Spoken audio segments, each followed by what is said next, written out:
Good afternoon, everyone. This is Dr. Jamnadas, and today I'm going to talk about visceral fat, because most people completely misunderstand belly fat, especially visceral belly fat. You cannot force your body to burn it. You can punish yourself with harder workouts, stricter diets, longer fasts, and more discipline, but visceral fat does not respond to force. It responds to signals, and the most powerful signals your body receives all day happen in the first 45 to 60 minutes after you wake up.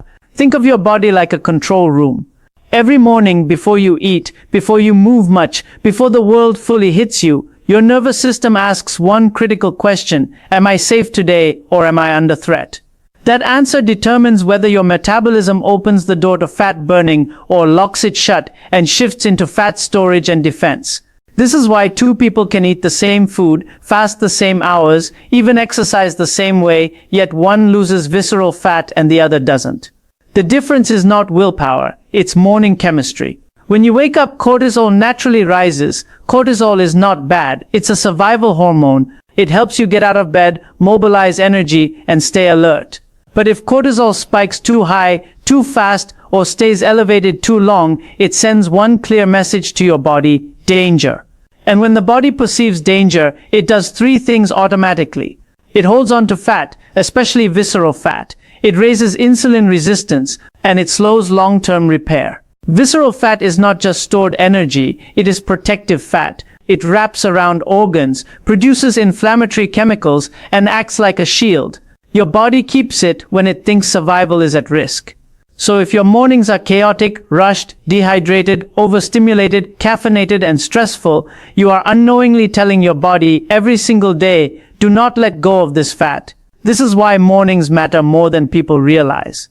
Morning is the thermostat. Morning sets the operating system. Morning decides whether your metabolism runs in burn mode or store mode for the next 12 to 16 hours. And here's the part that surprises people. This decision is made before breakfast, before calories matter, before carbs matter, before fasting matters. The nervous system makes its choice first, and metabolism follows orders. Over the years, watching thousands of patients struggle with visceral fat, insulin resistance, fatty liver, and stubborn belly weight, I've learned this: the people who win are not the ones who do more. They are the ones who send the right signals early. There are 5 morning signals that matter more than anything else.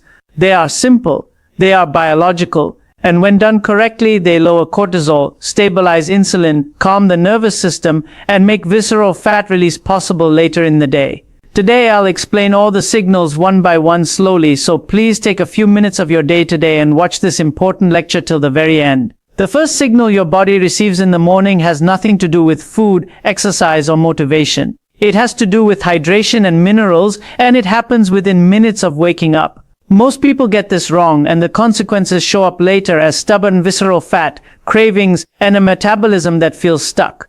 When you sleep for 6 to 8 hours, you are not taking in water, sodium, potassium, or magnesium. Meanwhile, your kidneys continue filtering blood, your lungs release moisture, and your nervous system stays active. By the time you wake up, you are mildly dehydrated and electrolyte depleted, even if you feel fine. Now here's the key point. Dehydration is interpreted by the body as stress. The moment your brain senses low blood volume or low sodium, cortisol rises to compensate. Cortisol's job is to help you survive low-resource situations. It raises blood sugar, tightens blood vessels, and tells fat cells to hold on to energy, especially visceral fat. So when someone wakes up, skips water, and immediately reaches for coffee or their phone, they are stacking stress on top of stress. Cortisol rises higher, insulin resistance increases, lipoprotein lipase, the enzyme that traps fat inside visceral fat cells, stays active. Fat burning is effectively shut down before the day even begins. This is why I say the morning is not about boosting metabolism, it's about lowering unnecessary stress signals. The simplest way to do that is to rehydrate properly before anything else, not with ice-cold water, not with sweetened drinks, and not with caffeine. The body responds best to room temperature water with a small amount of minerals. A glass or two of water with a pinch of salt or naturally mineralized water sends a powerful message to your nervous system: resources are available. There is no emergency. When that message lands, cortisol begins to fall instead of spike. And when cortisol falls, something important happens. Your body becomes more willing to release fat later in the day. Insulin sensitivity improves, hunger hormones calm down. The defensive posture of visceral fat starts to soften.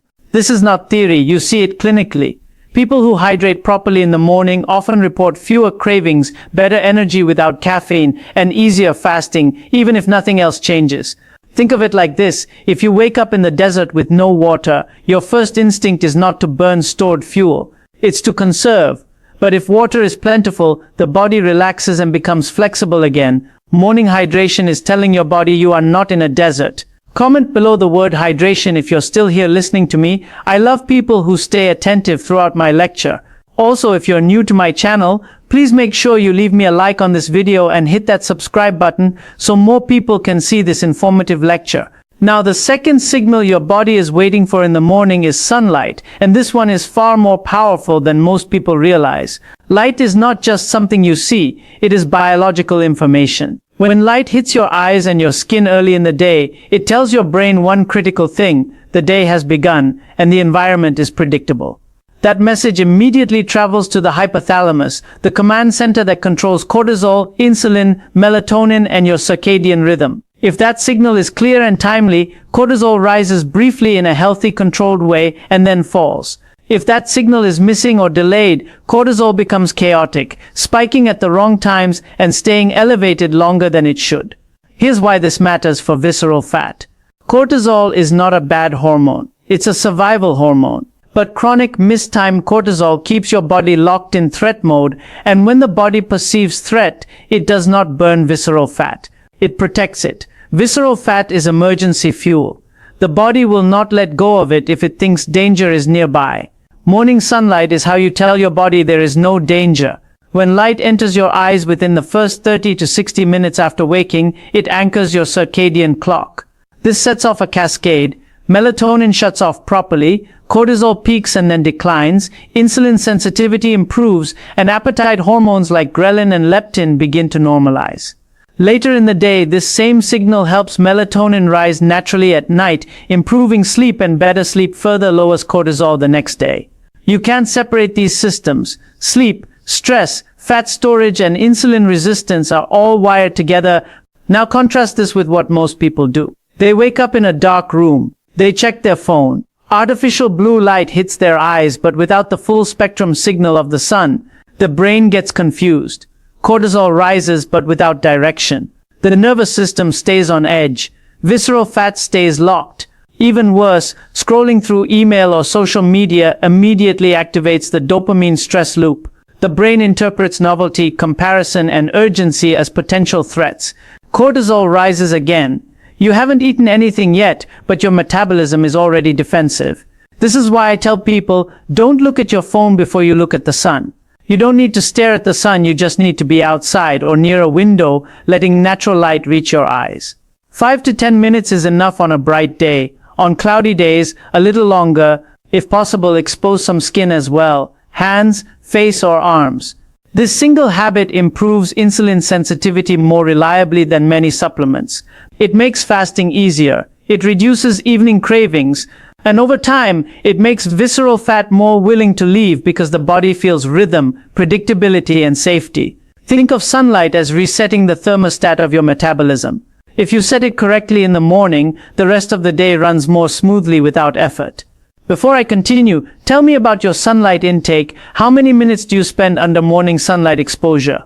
And if you're enjoying the session so far, please make sure you like this video and share it with someone who can get benefits. Now, the third morning signal is the one people resist the most: delaying caffeine. And I understand why. Coffee feels like survival for many people. But the timing of caffeine matters far more than the caffeine itself, especially when visceral fat is the goal. When you wake up, your body naturally produces cortisol. This is called the cortisol awakening response. It's supposed to happen. Cortisol helps you mobilize energy, raise blood pressure slightly, and transition from sleep to alertness. Under normal conditions, this cortisol peak is brief and then begins to fall within the first hour. If you add caffeine on top of that peak, you don't get more energy, you get excess stress signaling. Caffeine works by blocking adenosine, the molecule that tells your brain you're tired, but it also amplifies cortisol and adrenaline.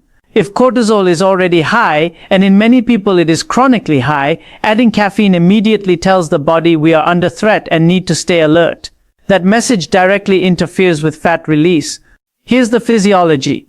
High cortisol activates lipoprotein lipase in visceral fat tissue, the enzyme that pulls fat into storage and keeps it there.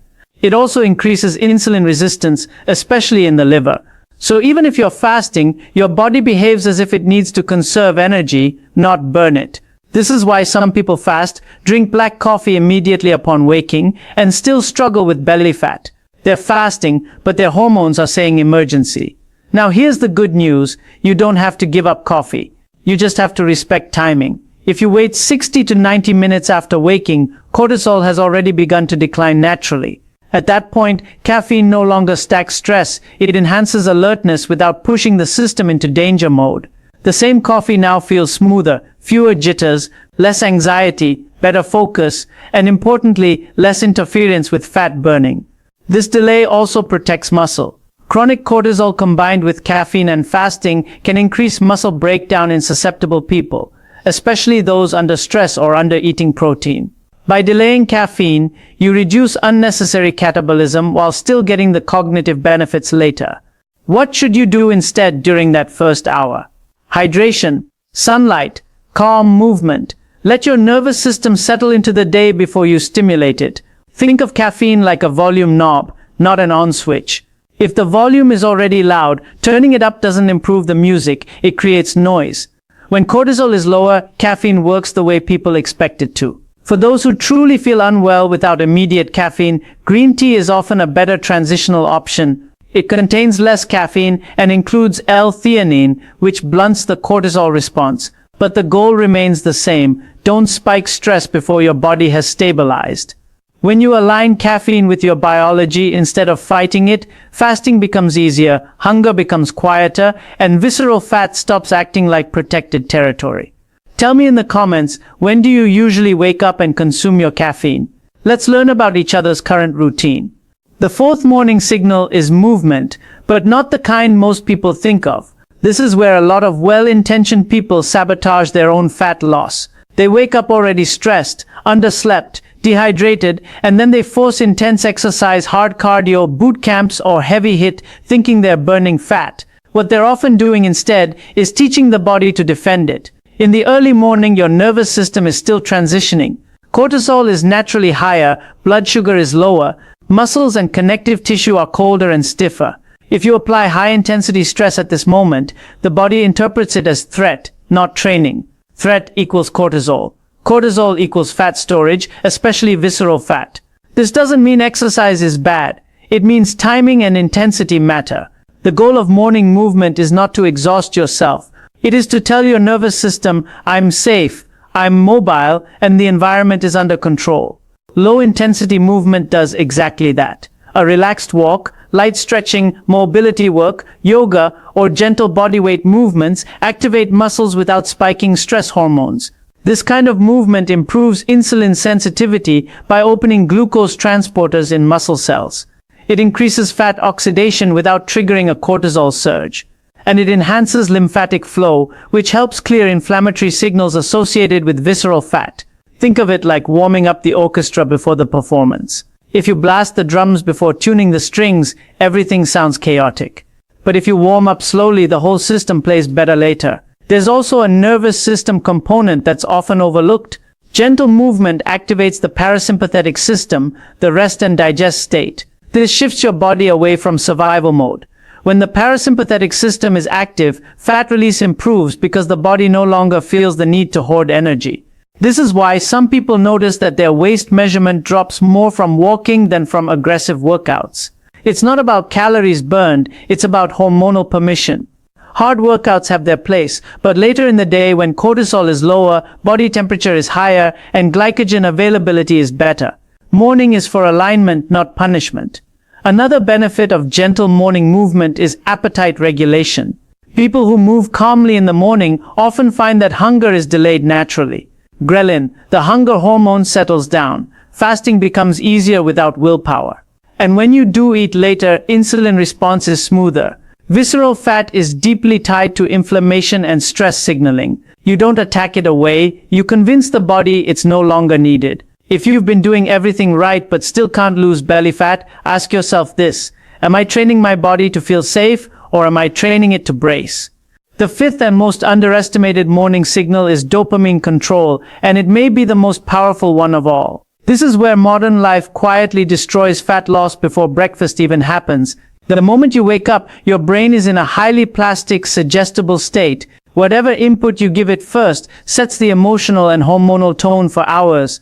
If the first thing you do is grab your phone, emails, news, social media, messages, you trigger a dopamine spike followed by a crash. Dopamine is the anticipation neurotransmitter. It's not pleasure itself, it's the chasing of pleasure. When you overstimulate dopamine early, you create instability in the nervous system. Instability equals perceived danger. When the brain senses unpredictability, alerts, bad news, comparison, urgency, it activates stress pathways. Cortisol rises, adrenaline rises, blood sugar rises, and once again, visceral fat gets the signal to stay put. This is why people who are disciplined with food and exercise still struggle with belly fat. Their nervous system is being hijacked every morning before their feet hit the floor. Early dopamine overload also disrupts appetite regulation.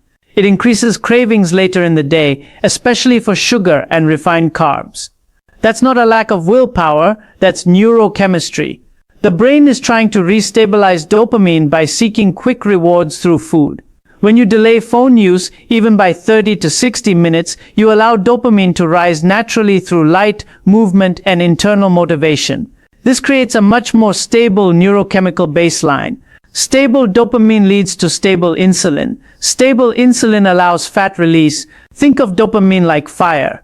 A small controlled flame warms the house. A sudden explosion burns it down. Morning phone use is an explosion. There's also a circadian rhythm component here. Cortisol has a natural peak in the early morning. That peak is healthy if it's smooth, but when you add digital stress on top of it, the peak becomes a spike. Spikes lead to crashes. Crashes lead to hunger, fatigue, and fat storage. Instead of checking your phone, do something boring and grounding. Sit in silence. Stretch. Walk outside. Drink water. Let your thoughts wander. This tells your brain there is no emergency. And when the brain feels safe, the body releases stored energy. This is the core principle behind all sustainable fat loss. Safety precedes release. You cannot force visceral fat to leave through discipline alone. You have to remove the signals that told the body to store it in the first place. Comment below the word "I agree" if the first thing you check after waking up is your phone. Don't be shy, we are all here for learning and improving. So now let's step back and connect all 5 signals. Hydration and minerals calm the stress response. Sunlight anchors your circadian rhythm. Delaying caffeine prevents artificial cortisol spikes. Gentle movement signals safety. Dopamine control stabilizes the brain. Together, these signals flip the body into a fat-burning state without effort. Now let me put this together into a simple, realistic morning routine. Nothing extreme, nothing complicated, just a sequence that aligns your biology instead of fighting it. Think of this as setting the thermostat for the day. Once it's set correctly, the rest happens almost automatically. When you wake up, the first thing you do is hydrate, 1 to 2 glasses of water, ideally with a pinch of mineral salt or electrolytes. This immediately lowers stress hormones and improves blood flow. You're telling your kidneys and adrenal glands, we're safe. Resources are available. That alone can reduce morning cortisol significantly. Next comes light exposure. Within the first 30 minutes, get sunlight in your eyes. Not through a window, outside if possible. Even 5 to 10 minutes is enough. This anchors your circadian rhythm, improves insulin sensitivity later in the day, and helps cortisol rise and fall smoothly instead of spiking and crashing. Then comes movement, but not punishment. A slow walk, light stretching, mobility work, nothing that leaves you breathless. 10 to 20 minutes is plenty. This activates fat-burning enzymes without triggering stress hormones. You're telling your muscles, we may need energy today, and the body responds by mobilizing fat, especially visceral fat. Only after that do you introduce caffeine, if you choose to have it. Delaying caffeine by even 60-90 minutes prevents artificial cortisol amplification. At that point, coffee enhances fat oxidation instead of blocking it. Coffee becomes a tool, not a crutch. And finally, dopamine discipline. No phone, no emails, no social media during this first window. This is non-negotiable.